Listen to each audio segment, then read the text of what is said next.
सभी साधर्मियों को सादर जय जिनेन्द्र। आइए आज की हम दूसरी कारिका का अध्ययन करते हैं। पिछली कारिका में आचार्य पूज्यपाद स्वामी जी ने बताया था कि हमें ध्यान कैसे करना है।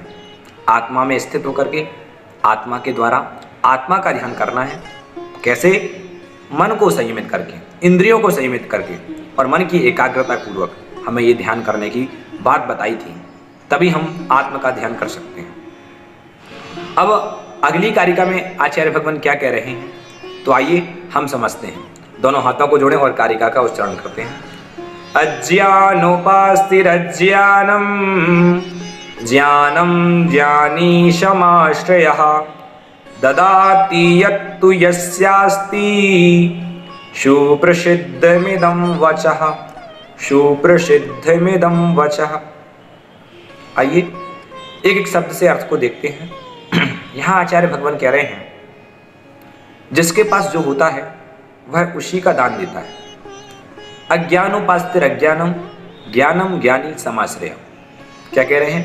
अज्ञानोपास्ति, अज्ञानी की उपासना से, अज्ञानी की सेवा करना से। अज्ञानोपास्ति अज्ञानम, अज्ञान मिलता है।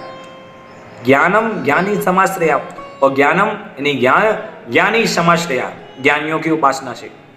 भैया हम जिसकी संगत में रहेंगे उसके जैसे हम बनेंगे, जैसी संगत वैसी रंगत। तो यहाँ आचार्य भगवान वही बता रहे हैं कि अज्ञान उपास्तिर अज्ञानम ज्ञानम ज्ञानी समाश्रया, कि अज्ञानी की उपासना करने से अज्ञानता मिलती है, अज्ञानता प्राप्त होती है, और ज्ञानी की समाश्रया करने यानी अज्ञानी की शुश्रूषा करने से, ज्ञानी की सेवा करने से हमें ज्ञान मिलता है।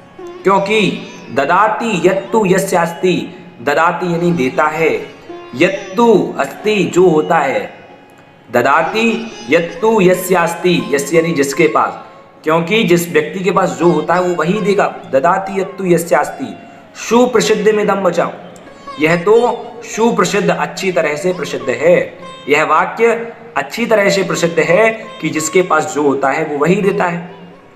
यदि कोई व्यक्ति आपको गाली दे रहा है तो आप बुरा मत मानिए। क्यों? क्योंकि जिस व्यक्ति के पास जो कुछ होगा वो वही देगा। आप तो सद्वचन बोलिए, आप तो प्रिय वचन बोलिए।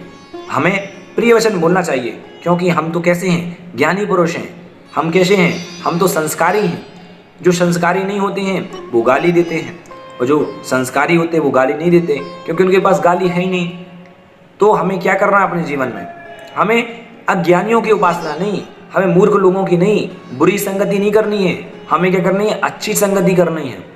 क्योंकि यदि हम अज्ञानी की उपासना करने जाएंगे, हम बुरे मित्रों की संगति में रहेंगे तो हम भी बुरे हो जाएंगे, हमारे अंदर भी बुरी संगति आ जाएगी। और अच्छे मित्रों के पास रहेंगे तो अच्छी संगति आएंगी। यदि आपके 100 मित्र हैं और वो 100 बुरे हैं तो आपका जीवन का कोई औचित्य नहीं। और यदि आपके पास एक सच्चा मित्र है जो आपका सच्चा हितकारी हो, वह मित्र आपके लिए बहुत कार्यकारी है। तो हमें क्या करना है?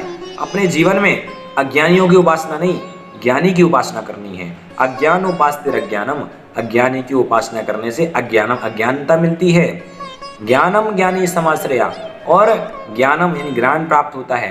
ज्ञानी समाश्रया, ज्ञानी के आश्रय से, ज्ञानियों की उपासना से। ददाति यत्तु यस्यास्ति, ददाति यानी देता है, यत्तु यस्यास्ति, यत्तु यानी जो भी होता है देता है, यस्यास्ति जिसके पास जो होता है, यस्य यानी जिसके पास जो होता है वो वही देता है। सुप्रसिद्धमिदं वचः, ये तो सुप्रसिद्ध है, ये वाक्य तो सुप्रसिद्ध है। तो इस प्रकार से आचार्य महाराज बता रहे हैं हमें अपने जीवन में अपने बच्चों को बड़ी से बड़ी कार दिला पाए या ना दिला पाए, लेकिन एक चीज जरूर दिलाइए, वो है संस्कार। क्योंकि यदि आपने अपने बच्चों को कार दिला दी और संस्कार नहीं दिए तो वह एक्सीडेंट कर देंगे। क्योंकि यदि आपको कार दिलानी है तो उसके रूल्स एंड रेगुलेशन बताइए, उसको चलाने की प्रक्रिया बताइए कि कैसे चलाई जाती है।